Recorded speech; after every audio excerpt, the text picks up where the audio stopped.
Jesus strikes again. The Admiral also, by the way, had to compete with the Dutch film about an admiral played by Charles Dance. Really? So, yeah. The American sort of like movie studio dealing with the marketing of this were just like, okay, the Terminator, the Transporter, they were like the Admiral. That's what plays through. So, I'm like the fat Hollywood producer. You're the feeble Korean man. Oh, okay. I'm not going to do a voice, even though I want to. Alright. So what are we going to call this film? I hear it's the best film in Korea ever. It's the best movie ever, and it's about the best man in history ever. The best man in history? Well, Abraham Lincoln? No. In fact, better than Abraham Lincoln. Better? He was called... Get out of my office. He was called Admiral, I almost said Abraham Yi. The Amish man. Abraham Yi. Abraham Yi. Oh shit, I've just marketed the wrong movie. Admiral Yi. Admiral, I don't want to go and see something called Admiral Yi. No. What's a Yi?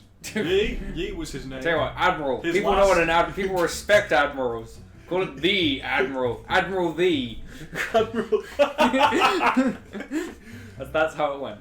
Right, excellent. And 2 months later, it was in every bargain bucket. Yep. Bucket. And then, so I watched this movie maybe like 3 years ago. It was like a lovely sunny afternoon. I was just sat in here with a couple of my friends. We saw this ridiculous Asian film that I knew who Admiral Yi was anyway, and I was like, oh, this might be really good fun. And it happened to be a fucking belter of a film.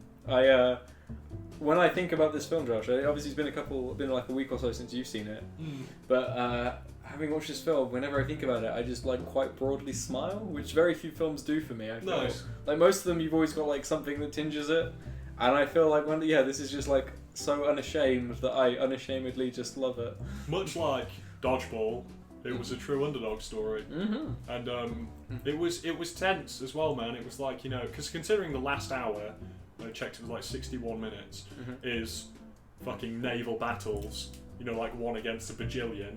Those were the exact figures. You don't need to look them up. Yep. It's like everything that was leading up to it. So many of the military men and the naval officers were kind of losing hope, and there was this really tense, just fucking anticipation for this battle that you kind of knew that Admiral Yi knew something that you didn't, and he's looking pensively out over these like swaying waters. Yeah, he's doing like the studies, isn't he? He's like talking to the townspeople. He like walks out to the water. They're like, "Are you sure you want to fight here?" He's like, "It has to be here." Yeah, he's doing the mental arithmetic. You know what he actually reminded me of a little bit? He reminded me of Andy Dufresne. Oh, yeah, Shawshank. Yeah. Like he's walking through all of this. There's a bit where there's a little bit of despair, but generally it's just like he always knows something you don't. Yeah. Until right at the end, you see it all come together. I'll tell you what, I really rate this for having a 2-act structure. It almost sold me on the 2-act structure. Yeah. Just for having like half of it being should we fight, and then the other half being fight. Yeah. Like it works. It really works. And like you when they commit to the action, when like the Japanese are approaching in that second half, like it feels really tense and compelling, and they somehow sustain that action through the 61 minutes, which is incredible. Well, and it goes that fight goes through so many like ebbs and flows. Yeah, like multiple characters, multiple boats. There's obviously, I know some people mock the sort of like Korean like peasantry on the side, like waving the flags and stuff. But I mean, I feel like they, like I said, if you play it earnestly enough, which they did, then I really rate it. And considering it's like the moment that won Korean independence for like, well, until the 1940s. We had this conversation though, didn't we? Where obviously I was like, that was really uplifting. That obviously is almost like supercharged propaganda. I get that it actually happened, and I was like, oh, we don't really make movies like that anymore. But then I kind of remembered that we've had our fun with the jingoism. Yeah, the jingoism and like the incredible, like the problematic portrayal of invaders and stuff. But the thing is I feel like we've thrown the baby out with the bathwater a little bit, because this was just a great story from what you've told me about the history of it. They were successfully resisting Japanese imperialism. Yeah, and it was good seeing like the peasants and stuff get all on side about it, and it did make you think about coming together as one. Exactly, and I think that's the because there was a man who was essentially a nobleman, but yeah, he who they accidentally tortured for a little bit. Yeah, who they accidentally tortured, and I just think like he. What I liked is he was a strong man, but he does that bit where he like executes that man for questioning his orders. But like that's not what wins him the day. What wins him the day is sort of like selflessness, and like a unshakable determination. And I think that's what makes it really compelling. Is that like the turning point isn't like him being the best fighter or anything. It's a combination of like those Korean peasants like waving those flags and him inspiring his men so much that they decide to charge forward as well, or like sail forward as well. And you don't really see, well, at least in Western war films, you don't really see that as like the motivation. Like if the charge happens, the leader's at the front of it. But in this time, it was like the leader had been fighting for the last 30 minutes, and then everyone else arrived for half of the fight until he did so well. That, I mean, you were telling me about the history of this, and I just thought it was hilarious. I mean, no man ever loved his country as much as Admiral Yi, because he was a bitch in, he was running the navy and he was doing it great, and he was building the navy as well. That's one thing. Like most people at least get given navies. Like if you look at Nelson didn't have to build his own navy before sending it out there. He built it. It was a labour of love. Things were going a bit too well, so Korea decided, you know what, let's imprison him. Might be a spy. Torture him for ages. By the time they realised the error of their ways, let Admiral Yi back out. Oh, also, by the way, that labour of love, your life's work, that beautiful Korean navy that you've built up. Yeah, there's like 12 ships in it left. Was it 12? 12. It's 12 ships of his remain, and one turtle ship, which is these sort of like beautiful ironclad hulks. Yeah. Like sort of the ironclad 300 years before the ironclad. I would have told them to fuck off. I would have been like, I'm defecting to the Japanese side. Well, especially because at least when he got in prison, like one of the things he like writes is that he's at least happy that Korea is safe. Yeah. And it's just like, oh, those are famous last words. Yes. Because he just fights this like incredible running battle with the Japanese for years. I guess for like context as well. So this is all just after the like giant Japanese civil war that everyone knows and that anime and video game alike focuses on incessantly. Yeah. And after they'd united the country, they decided that it would be a good idea to invade another country. And that country happened to be the nearest country that wasn't China, which is Korea. Big old China. Like, well, we're done fighting amongst ourselves. What do we do now? Fight someone else. Fight someone else? With all these swords that we have left over? I mean, what are we going to do with all these swords? Yeah, another thing I really rate is that it's the only depiction, as far as I'm aware, other than like Red Cliffs, which I think I have somewhere there. There you go. Other than Red Cliffs, I think it's like the only portrayal of East Asian naval combat, like on film, that I've really seen. And like I said, because they built all the ships, and not all the ships, because if they built 500 ships, that would be incredible. But because they built enough of the ships that worked through each of the scenes, and because you really get a sense for what it would have been like, and I think it worked. And like even with the rowing and stuff, like there's like it feels really claustrophobic and horrible. Yeah, exactly. And they're like doing the churning it up, and so it's like completely different to European naval combat. And they have cannons, but again they use them in much different ways. Yeah. And they've got those like beautiful towers in the middle of the ships. Like I don't know. There's something about it that's so visually distinct from any other war film that I've seen, and also narratively distinct, that I just has such a place in my heart. The closest when we were watching it, because it was such a new experience. So I've seen Korean movies before, but I've never seen a fucking Korean war movie, and it was so new that the closest thing that I can harken it back to was the proper ship battles, which were just a ship on a ship in Curse of the Black Pearl, and that's just one ship on one ship. This was loads of ships. And it had a kind of internal logic that I was following, as an audience member. It was one of a kind. It perfectly suspends your disbelief, because there's probably a couple of bits that were borderline fantastical. Like there's a couple of like quite impressive bureaucratic maneuvers, like the one where he's like everyone's midway through fighting, the ship's being overrun, and they managed to gather every cannon on like one side of the ship. Yeah, like things like that are probably impossible, but you're in the moment, and like the acting is good enough to like compel you through. I think and it just has I guess it's just so much more than the sum of its parts, really. Just like I think it's I think about it incredibly fondly. But it's just I mean loads of things lift it up, but the key thing is now what's the guy who plays Admiral Yi, is his name? His old boy? Min-Sik. Min-Sik, there you go. Yeah, he was great. I mean, we had a running joke in it where they kept maybe a few too many times, like they would cut to him surveying a scene of desolation, and this happened enough in the movie where like it became unclear as to whether or not he was surveying a scene of desolation or if he just was thinking like, did I leave the oven on? It's true. I do wonder if that's some sort of shorthand in Korean. Maybe it means a lot more. But yeah, as it stood, he was just like peering. Even down to the poster. The poster is just him surveying some desolation. Oh man. Guess there was a lot of desolation to survey back then. Indeed, but he's categorising it all. You think that you'd stop like narrowing your gaze at that point if there was so much. True. Speaking of narrowing gazes, what did you think of Japanese pirate lord man? I basically thought that I like that your segue was speaking of narrowing gazes. Because he did that as well. When Admiral Yi was fucking up his ships, he was there like, why? Exactly, he's so furious. It was amazing because obviously, again, we've maybe not us, but we as a culture in the West have kind of internalised an idea that like we're the most racist, and we're not. Because in this, they portrayed the Japanese generally, but especially like the Pirate King of Japan, in the same way that in Tropic Thunder, Robert Downey Jr. disguises himself as a Vietnamese person. Like, it was insane. Yeah. He had like the paint on his eyes. They all had the paint on their eyes.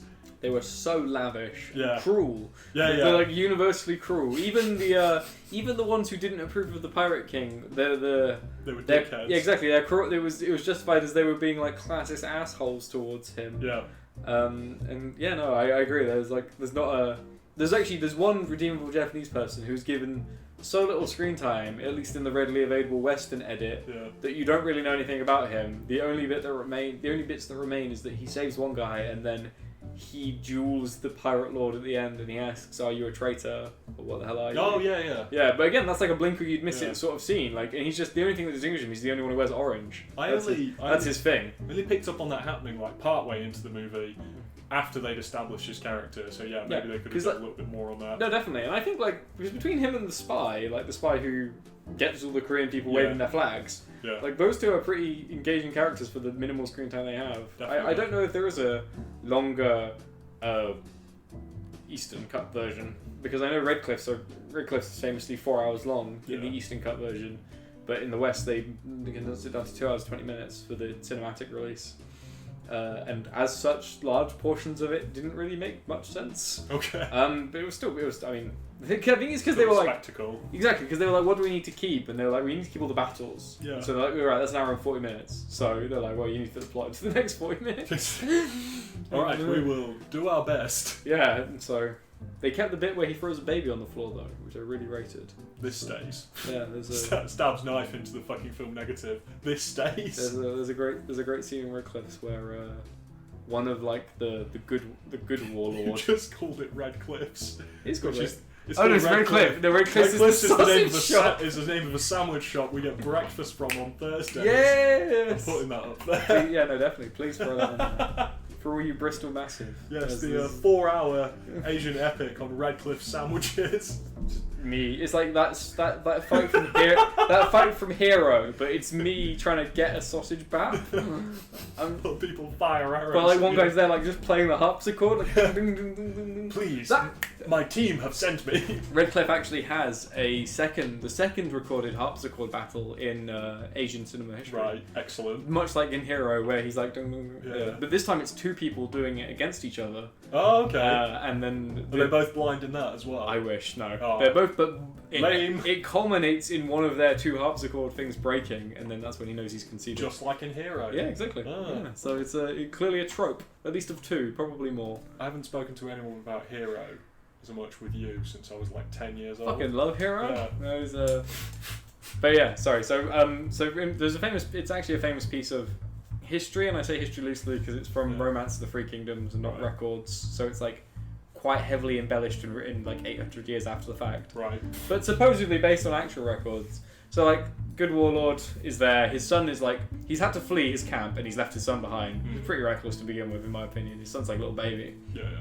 His like most noble, famous retainer charges in, rescues the baby, brings the baby back to warlord.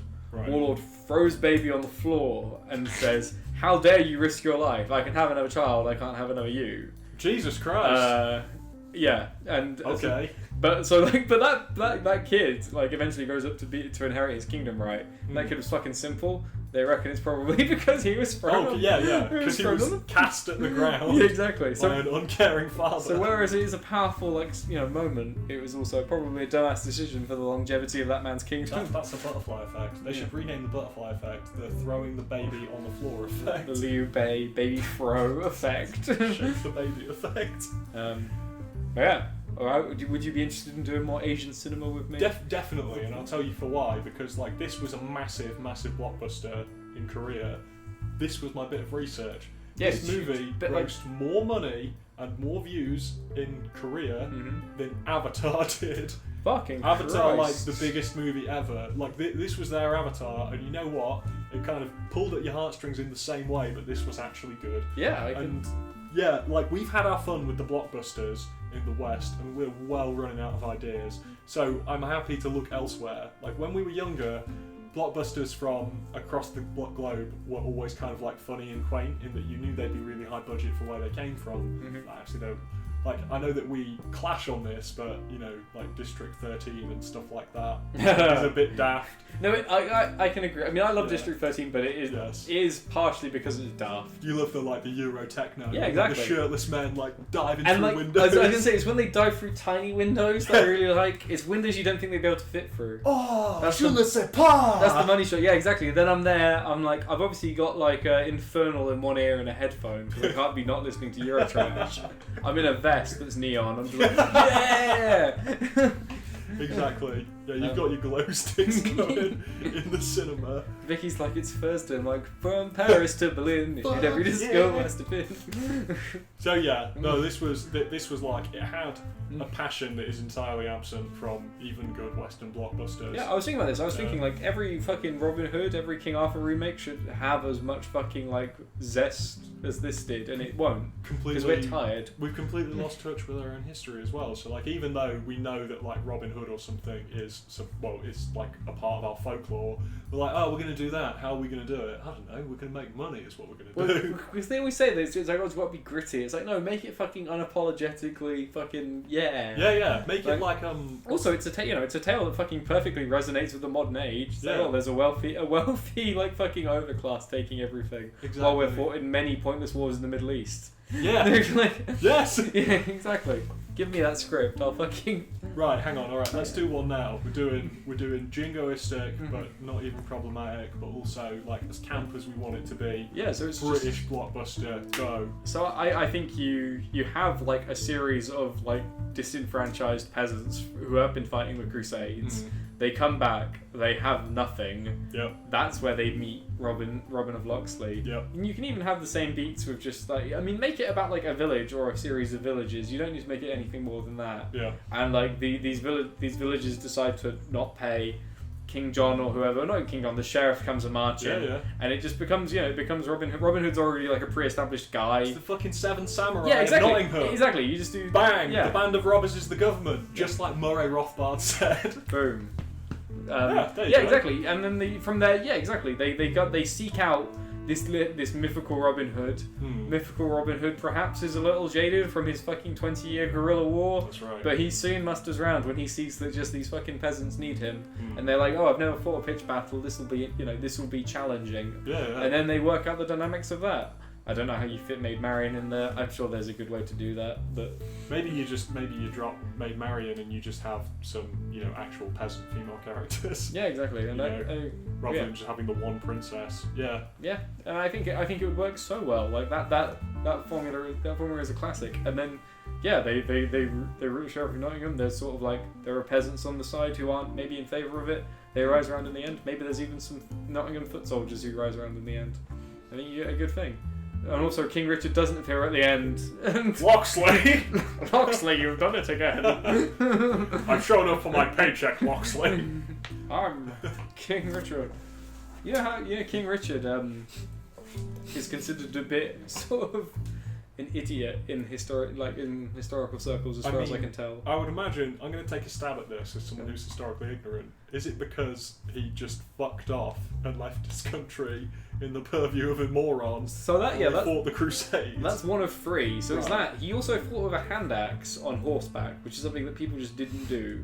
Exactly, it's so imagine how short it is. Yeah, exactly. And I've got long arms. And then the third thing is, I don't even know how King Richard died. He died in like some siege in France, like no name siege, because he was just riding up and down, like taunting them, like "Hey," like on his horse, and just some fucking peasant shot him. Pussy. But like the peasant shot him, and like so this is my respect for him. This is why I can tell like why he's a fucking like great guy. He's like, don't kill that peasant. That was fucking good ass shot. Oh no! Like he is like that, but that guy was just doing his job. Oh, he was a party boy. Exactly. Yeah. He was the medieval frat boy. that peasant either got killed so a nobleman could. I can tell you what happened to that peasant. Actually. Oh, go on. So he obviously said, "Do not kill that peasant." They said, "Of course, my lord." Then they flayed him alive. But King Richard said, and where's King Richard? I killed him. That's fucking right. If only you hadn't. So yeah, there's your historical fact. But yeah, bring back the fucking actual blockbuster, the unapologetic blockbuster, not either your Ridley Scott sort of like dour beach siege, or your I want to make Saving Private Ryan with bows and arrows. Yeah. Or the other version, or the fucking like new version where it's seemingly like just Guy Ritchie futuristic version, which No, I like that we just stole the plot of Seven Samurai and made it about Robin Hood. It lends itself so well. It does lend itself well. You're right. I mean, the thing about Seven Samurai is it's such a versatile plot. It's like some people who are extraordinary need to defend somewhere that is not extraordinary. Done. It's engaging. You care for people. You care for the people, and you have a reason. You're in awe. Yeah, of the and other some people. exactly. And you also have a reason to root for them because they're not just meaningless dickheads fighting for their own. Yeah, perfect. There's a reason that we still watch Seven Samurai all these years later. That's right. And why people just rip it off and make new things out of it. And so they should. Admiral Yi. Admiral Yi. The Yeezus. If you haven't seen it, which is probably likely, then go watch it. Highly recommended. Fucking brilliant. Nice.